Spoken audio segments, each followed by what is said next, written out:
అక్కినేని కుటుంబాన్ని గుప్పెట్లో పెట్టుకున్న శోభిత. అసలు విషయానికి వస్తే ఇప్పటికే శోభిత నాగచైతన్యాల వివాహం డేట్ కూడా ఫిక్స్ చేసుకుంటూ వచ్చేశారు.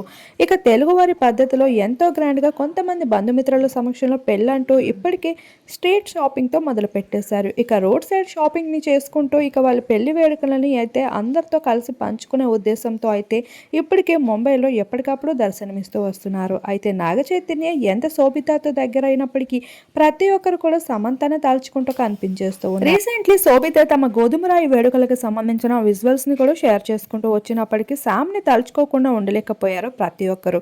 ఇక ముంబై ఈవెంట్ లో అక్కినేని కుటుంబంతో కలిసి శోభిత దర్శనమిస్తూ వచ్చేసింది. అక్కడ కూడా మీడియా వాళ్ళు తనని క్యాప్చర్ చేస్తూ ఉంటే ఇక సమంత పేరుని ఇక వెటకారంగా మాట్లాడడంపై అయితే విరుచుకుపడుతూ వచ్చేసింది. ఇప్పుడు చైతన్య నా హస్బెండ్ అంటూ కూడా చెప్పుకుంటూ వచ్చేసింది. అలానే అక్కినేని కుటుంబంతో ఎంతో ఇంటరాక్ట్ అవుతూ వాళ్ళతో క్లోజ్ గా ఉండే విధానం చూస్తూ ఉంటే ఇక శోభిత మరికొన్ని రోజుల్లో అక్కినేని కుటుంబాన్ని కంట్రోల్లో పెడుతుంది. తన ఫ్యాన్సే కాదు ముంబై మొత్తం చిట్ చాట్ మొదలు పెట్టేశారు మీడియా రంగం. ఏది ఏమైనా ఈ జంట ఎంతో చూడముచ్చటగా ఉంది అంటూ క్రేజీ కామెంట్స్ ని సోషల్ మీడియాలో అందించేస్తున్నారు.